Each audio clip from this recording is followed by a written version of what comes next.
Epístola de Paulo aos Romanos, capítulo 3, versículos 23 e 24. Nos diz assim a palavra do Senhor: Pois todos pecaram e carecem da glória de Deus, sendo justificados gratuitamente por sua graça, mediante a redenção que há em Cristo Jesus.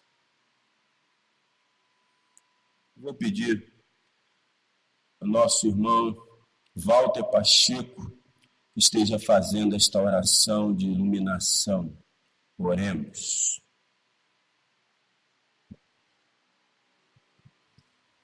Grandioso Deus, maravilhoso Deus, eterno Pai, glorificado Deus, exaltado seja o teu glorioso nome em nossas vidas, meu Deus. Te agradecemos por este momento, Deus, que a tua palavra agora foi lida e vai ser, Deus, ó Pai, explícita falada aqui, Senhor, para o teu servo aos nossos corações, meu Deus. Que cada um que está aqui esteja nessa noite, Deus, ó Pai, possa receber da tua palavra, Deus, que ela possa encontrar, Deus, ó Pai, local perfeito em nossos corações e que nós possamos, Deus, ó Pai, entendê-la, Senhor. Que o teu Santo Espírito nos dê discernimento, sabedoria e entendimento da tua palavra, Senhor. Que o teu servo que esteja ungido, Senhor, com a tua graça, para poder ser um fiel transmissor da tua santa palavra nesta noite. Obrigado por tudo. Abençoa cada um aqui, em nome de Jesus. Amém.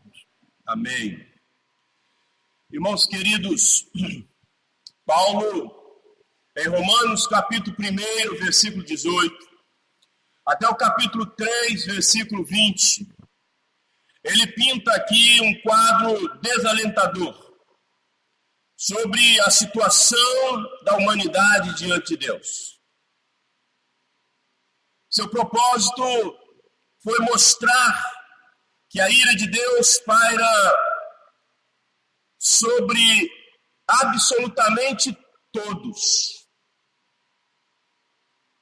E não há quem possa se desculpar ou justificar-se diante de Deus. Romanos 3, versículo 20. Ninguém será justificado diante dele por obras da lei. Se Paulo parasse aqui a sua epístola, restaria-nos o desespero. Mas Paulo tem mais a dizer. Nós temos aqui uma conjunção que estabelece uma relação de oposição e contraste. Mas esse mais aqui ele faz toda a diferença. Ele acabara de falar de juízo. Ele acabara de falar de falsas esperanças. Agora, a esperança a apresentar. O Evangelho aos Romanos é boa nova. É boa notícia. Como está no versículo 21, capítulo 3. Aqui marca a transição do desespero para a esperança. Deus, ele é a fonte da verdadeira esperança. Se o homem pode experimentar a esperança da salvação, não é por algo que seja propriamente seu, que ele tem, seus méritos, sua intelectualidade, não, mas algo que vem do Senhor. Algo que vem do Senhor. A justiça se manifestou a parte da lei. A nossa própria justiça diante de Deus é como trapo de imundícia, como diz Isaías, capítulo 64, versículo 6. Em nós mesmos só há razões para a condenação. Paulo escreve aos Romanos: cristãos oriundos, gentios e judeus que estão sendo duplamente doutrinados. Os gentios, eles não foram circuncidados. E os judeus foram circuncidados. Eles cumprem literalmente a lei. Por isso eles se acham melhores. E que Deus os tem em lugar especial. Por serem o povo que guarda as cerimônias e os rituais. Eles se acham melhores do que todos. Paulo diz que todos estão perdidos.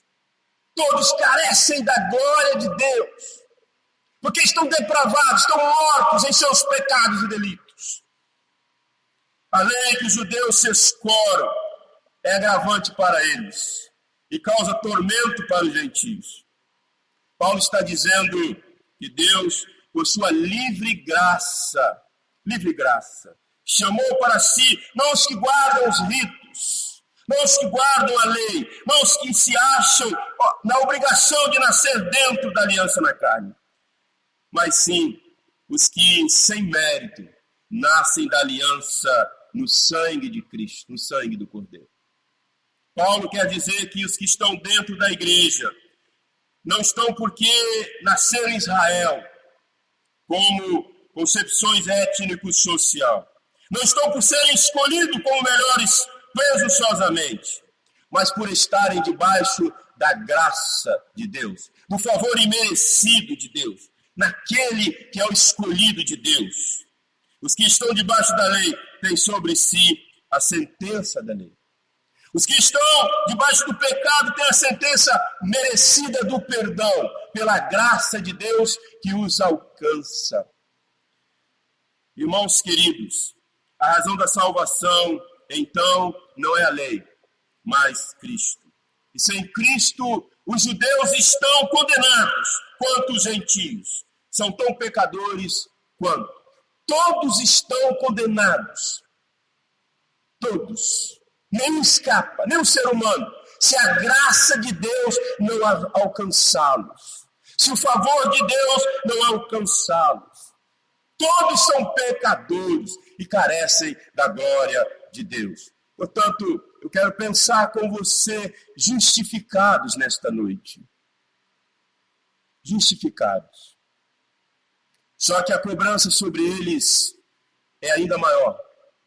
Os judeus, por conhecerem a lei, internamente continuarem maus. A prova disto é que, mesmo tão zelosos em relação à lei, eles crucificaram a Cristo. Eles crucificaram a Cristo. E Deus virá cobrar o sangue derramado do seu Filho. Em primeiro lugar, os judeus e depois os gentios.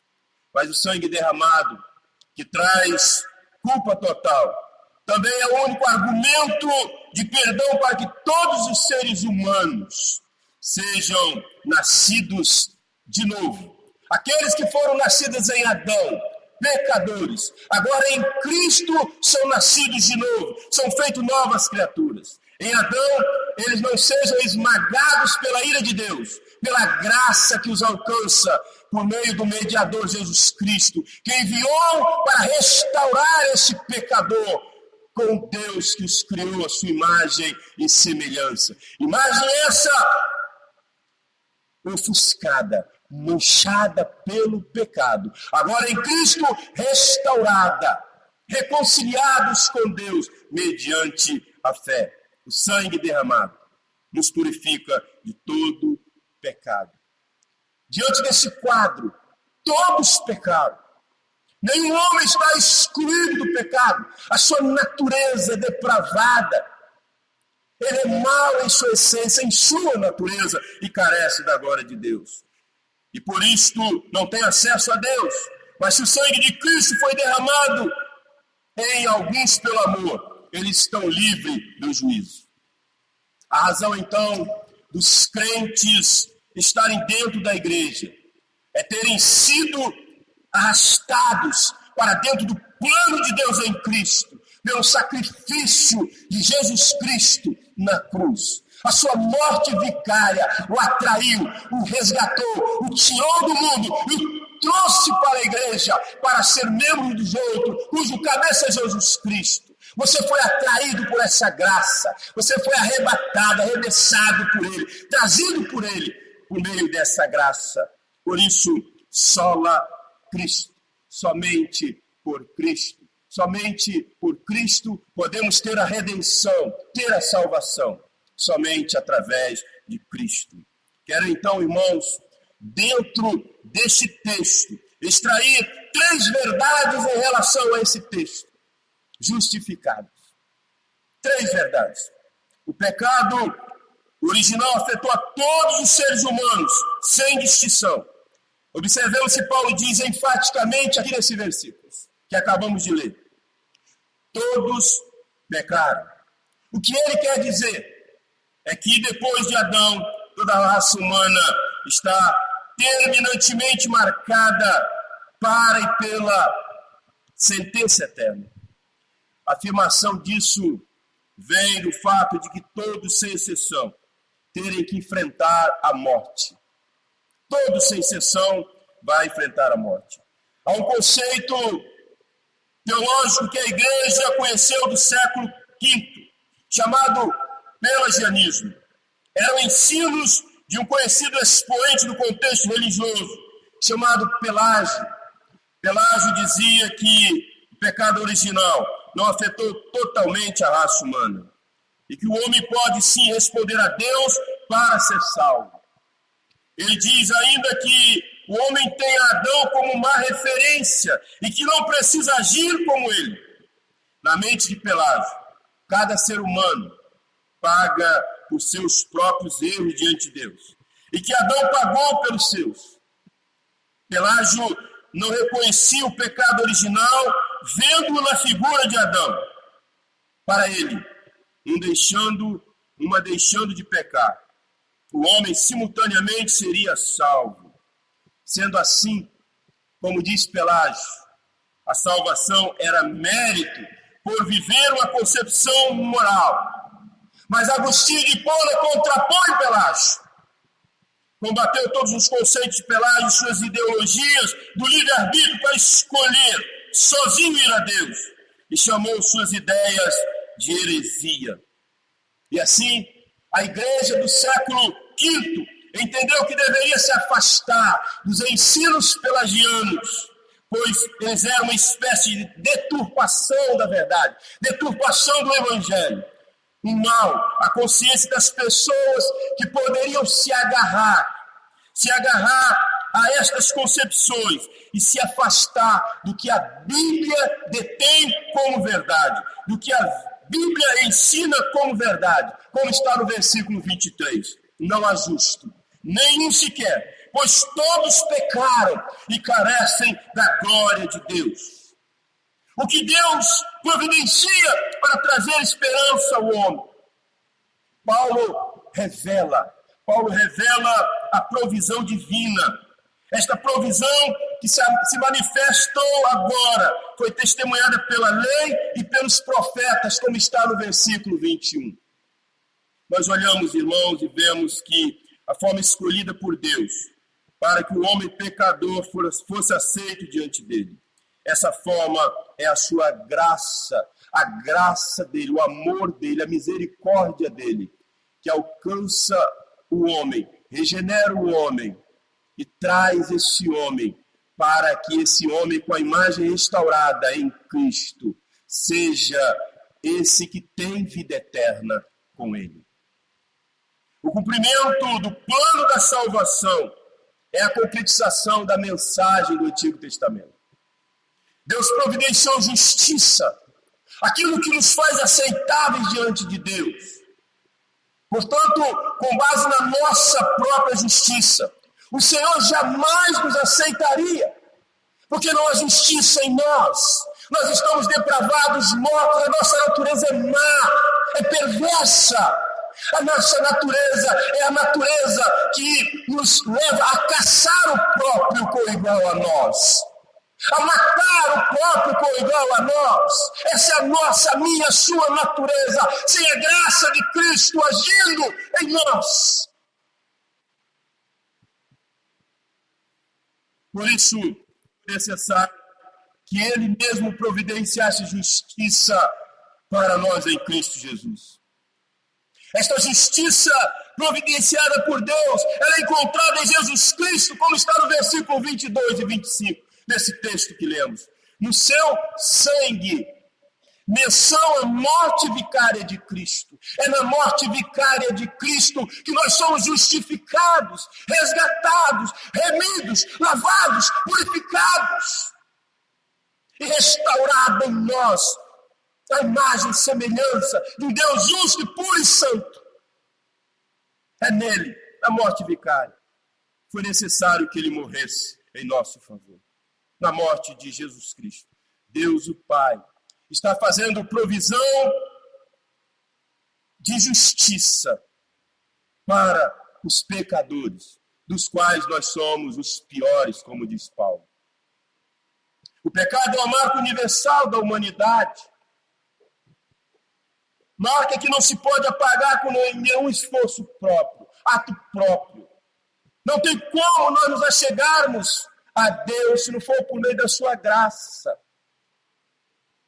Não tem como nós sermos perdoados dos nossos pecados por méritos nossos. Não há mérito em nós. Na morte de Jesus, somente na morte. Somente na morte. Se Cristo e seu sangue não apagarem essa mancha do pecado em nós, se Cristo não nos purificar dessa mancha e nos restaurar a perfeita imagem e semelhança de Deus, nada poderá apagar. Todos pecaram. Todos estão condenados pela lei e por suas obras. A condenação só perde o efeito se Deus tomar a iniciativa para nos salvar. Do contrário, estamos perdidos. Do contrário, estamos afastados de Deus. Do contrário, o pagamento pelo preço do pecado é a sentença de morte e do afastamento eterno de Deus. Paulo, ele dá ênfase a isto quando ele diz: e destituídos estão da glória de Deus. E destituídos estão da glória de Deus. A salvação é ato da bondade de Deus e não dos esforços humanos. Olha o que Paulo diz: sendo justificados gratuitamente por sua graça. Paulo quer dizer que Deus concede salvação não por algo que vê, mas pela misericórdia e pela fidelidade com os que declaram seu amor. A obra de Cristo é uma obra da justificação. Ele é que nos torna justos. Esse vocabulário jurídico usado no tribunal, relacionado com o veredito de um juiz, declarando o réu inocente. A morte de Cristo foi a satisfação das elevadas exigências da lei de Deus. E com base no que Cristo fez por nós na cruz, Deus pode declarar-nos justos. Somente com base no que ele fez na cruz por mim e por você, por pecadores como nós, ele pode declarar-nos justos. Não há o justo sequer. Somente os que ele pode declarar justos. Com a morte de Jesus Cristo, a morte vicária na cruz. Deus, antes de amar, justifica. Isto quer dizer que ocorre algo antes para que Deus possa amar. Para que seja possível que Deus ame. Que todos pecaram e estão afetados pelo pecado. Eles precisam ser purificados para que Deus possa se aproximar e se relacionar, sem que sua santidade os consuma. Deus é santo e não pode amar nada que esteja afetado pelo mal. Então o que ele faz? Deus fez o que o homem não pode fazer. Deus tira a marca. Deus remove a mancha com o seu sangue, o sangue do seu filho amado. E por que Deus faz isso? Nós olhamos e lembramos do reformador Calvino, diz que a santidade é o atributo dos atributos de Deus. Ele diz isso ao fazer uma análise do livro de Isaías, Calvino. E ele diz assim sobre Isaías capítulo 6, quando diz que querubins e serafins sobrevoavam o trono do Senhor, dizendo que ele é santo, santo, santo. Calvino diz que quando a Bíblia diz que Deus é justo, ela diz só uma vez que ele é justo. Quando diz que Deus é bom, faz da mesma sorte. Quando diz que Deus é misericordioso, diz também do mesmo modo. Mas quando diz que ele é santo, a potencializa o atributo da santidade para nos mostrar que a justiça de Deus é santa, que a bondade de Deus é santa, que a misericórdia de Deus é santa e que todos os outros atributos vem acompanhado da santidade divina. Sendo assim, o amor de Deus é santo. Ele pode amar o que é santo. Ele só pode amar o que é santo, no sentido de separado. Então ele justifica, ele purifica e santifica para poder amar, diz João Calvino, sobre o capítulo 6 de Isaías. O capítulo 6 de Isaías. Irmãos queridos, Deus, para amar, toma a iniciativa pela sua graça, para efetuar o que somente Ele pode fazer, nos justificar gratuitamente por sua graça. Cristo é o autor da dádiva da salvação e não a lei. Paulo termina dizendo, por meio da redenção que há em Cristo. Paulo quer dizer que o amor de Deus é algo que passa pelo sacrifício do Calvário. A cruz é um grito eloquente de salvação. Está consumado. É na cruz que ele diz, está consumado. Cumpriu-se a ação, cumpriu-se a missão do Filho, em resgate do pecador. Esse grito eloquente de Jesus Cristo, Filho de Deus, por amor a nós, se deu na cruz, está consumado. Foi ali na cruz que Cristo padeceu e que proporcionou remissão de pecados. Quando Jesus morreu na cruz, Deus estava providenciando redenção para pecadores. Ato de libertar um prisioneiro ou escravo, mediante o pagamento de um resgate. Era eu e você que estávamos sendo resgatados na cruz. Era eu e você que estávamos prisioneiros do pecado, escravos do pecado. E esse preço foi pago para me resgatar, para te resgatar. Gálatas 3, versículo 13. Cristo nos resgatou da maldição da lei, fazendo-se ele próprio maldição em nosso lugar, também conhecido como expiação. A cruz ocupa o lugar central na obra de redenção. E não pode haver redenção sem a cruz. Por causa da morte de Cristo, somos considerados justos por Deus, resgatados do poder do pecado e da maldição da lei, e temos nossos pecados cobertos diante de Deus. Somente pela morte sacrificial de Cristo, a morte vicária de Cristo, nós somos justificados, nós nos tornamos justos, nós fomos libertos, eleitos diante de um Deus que é santo e nos faz santos na cruz do Calvário. Ele foi o preço do nosso resgate.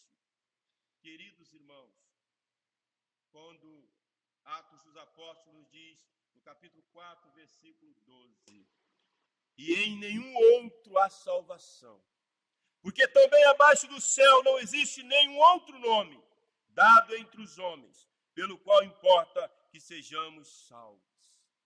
A glória da salvação está no sacrifício de Cristo, e não nas obras dos homens, e não na obediência da lei, e não através de atos morais diante de Deus, que não apagam a marca, a sentença e a dívida do pecado original. Só Cristo pode trazer redenção. Só Ele pode reverter o itinerário do abismo que está sobre o homem sem Deus. A ira de Deus. Quem não crê em Cristo é porque sobre ele a graça não foi derramada. Quem não crê em Cristo é porque o Espírito Santo não abriu os olhos da alma e do coração para ver na dimensão eterna que ocorreu em realização a ter comunhão com o Pai. Cristo é a ponte. Cristo é a ponte. Cristo é a pavimentação para ter paz com Deus. A justiça que está sobre Cristo é somente nele traz absolvição. Do contrário, segue a rota da justiça pelo pecado e pela cobrança da lei. O homem está perdido sem Cristo. O homem está condenado à morte eterna sem Cristo. Ele não pode conquistar nada por Cristo se Cristo não for a ele e o buscar por meio da sua graça. E o redimir, o lavar do seu pecado por meio da morte vicária na cruz. Eu quero concluir, irmãos, nesta noite justificados. Esta justiça, ela é desfrutada mediante a fé em Jesus Cristo. A fé é o meio do qual a justiça de Deus é recebida por nós. Paulo, ele não diz aqui que há redenção em nossa fé, no versículo 24, mas em Cristo Jesus. A fé é o meio através do qual desfrutamos da justiça disponível em Cristo. Efésios 2, 8, 9. Porque pela graça sois salvos, mediante a fé. Isto não vem de vós, é dom de Deus, não de obras, para que ninguém se glorie. Fé se refere a uma entrega integral do homem a Cristo. A fé envolve 3 elementos ou aspectos. Envolve o elemento intelectual, conhecimento do que se crê. Para que alguém possa crer em Jesus, é preciso que ele ouça a seu respeito, pois fé pressupõe conhecimento. O outro aspecto dessa fé é o elemento afetivo. Se a experiência se limita apenas ao conhecimento intelectual do que se crê, esta não é uma fé salvadora. Além do conhecimento intelectual, a fé envolve concordância, a fé envolve aceitação, confiança e amor pelo que se crê. E o último aspecto da fé, elemento volitivo. Volitivo, a vontade. Além de conhecer e se apegar ao que se crê, um crente verdadeiro passa a ser conduzido pelo que se crê. Paulo, ele não diz apenas que a justiça de Deus nos vem mediante a fé, mas que ela nos vem mediante a fé em Jesus Cristo. Em Jesus Cristo. Não basta ter uma fé fervorosa, se esta fé não estiver depositada no objeto correto. Se a fé de tais pessoas não está depositada em Jesus Cristo, a despeito de possuírem uma fé forte, tais pessoas não desfrutam da justiça de Deus e, consequentemente, são indesculpáveis diante dele. Você já é justificado.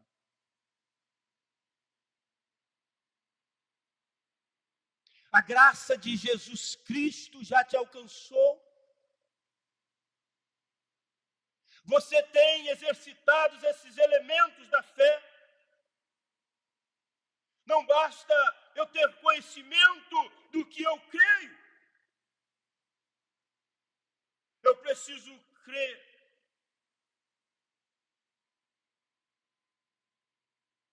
Mas eu preciso também, através dessa crença, me envolver com Ele. Me submeter a Ele.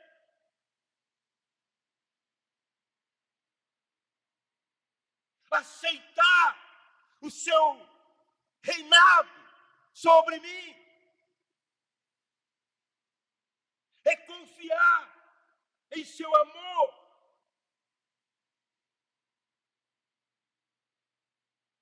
Não basta eu ter fé intelectual, apenas crer, mas eu preciso me envolver e concordar, em concordância com o que Ele determina em sua palavra, para que eu submeta ao seu senhorio e obedeça.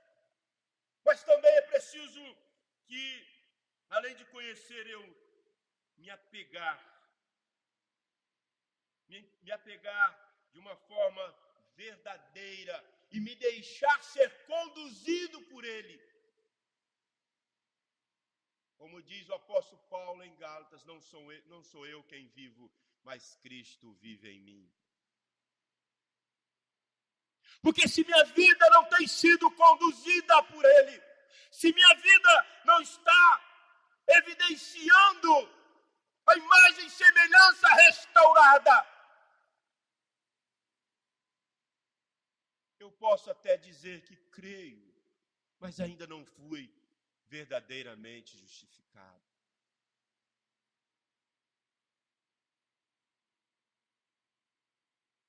Que nesta noite, eu e você entendamos que Deus quer, com a sua morte vicária na cruz,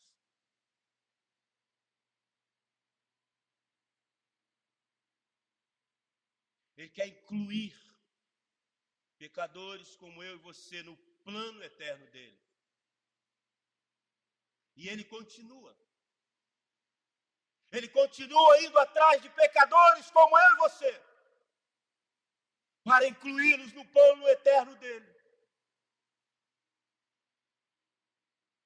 Porque a sua graça é a graça que regenera, que justifica. É a graça que nos dá a salvação em Cristo. Portanto, queridos e amados irmãos, que nesta noite eu e você reflitamos sobre a nossa vida. Se verdadeiramente fomos justificados por Cristo Jesus. Se verdadeiramente temos exercitado essa fé que dizemos ter e em quem temos desempenhado condizentemente um comportamento de vida justificada, de justiça, porque é assim que Ele fez por nós na cruz do Calvário. Deus abençoe a sua vida. Deus abençoe a minha, as nossas vidas. Que nós sejamos essa igreja justificada, incluída no plano eterno dele, porque é isso que Ele continua fazendo, incluindo pecadores no plano eterno. E Ele continua usando a igreja que verdadeiramente foi justificada, para proclamar essa justificação, do qual nós todos seres humanos precisam para a vida eterna.